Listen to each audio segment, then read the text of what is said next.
প্রথমে আমার এখানে যে প্রথম যে মাথা আছে, যে স্টিচের যে মাথা, এই মাথায় একটা মার্ক থাকবে, এখানে দুটো মিলে একটা মার্ক থাকবে, এতটুকু মার্ক, মানে এটার এই পর্যন্ত সেলাই দিতে হবে, এই পাশটাও এই বরাবর সেলাই দিতে হবে।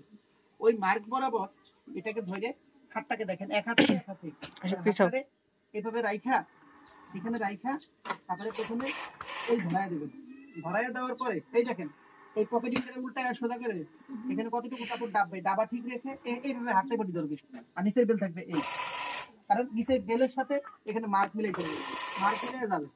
আবার এই কোনো টানাটানি করা যাবে না, রিল্যাক্স।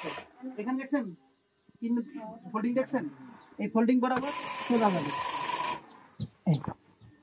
আবার এখানে সুন্দর মতো ধইরা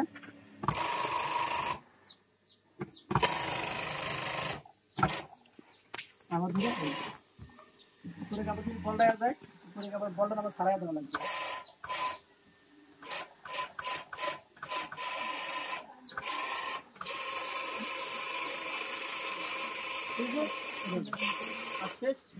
আবার বেল নেওয়া লাগবে, বেল নিয়ে আবার বেল সুন্দর মতো বসায় দিয়ে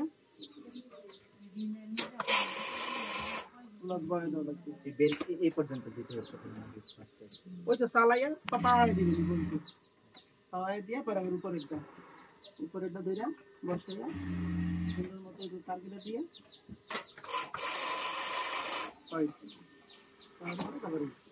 আবার এই মাছ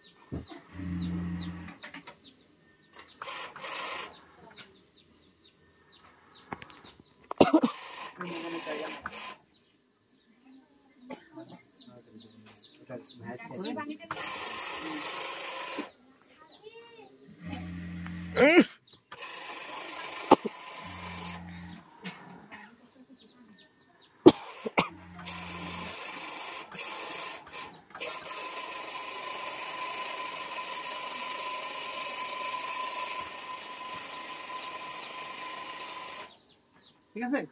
তারপর আবার বেল আছে না, বেল 2-3 বার করার পরে বেলটা সুন্দর মতো মোড়ায় দিবেন যাতে ফোল্ডিং এতে সুবিধা হয়। ঠিক আছে, তো ওকে, যারা কেউ গার্মেন্টস এর কাজ শিখতেছেন বডি দিয়ে, আমাদের সাথে চাইলে যোগাযোগ করতে পারেন, আমরা গার্মেন্টস এর বডি দিয়ে কাজ শিখাই। ধন্যবাদ সবাই।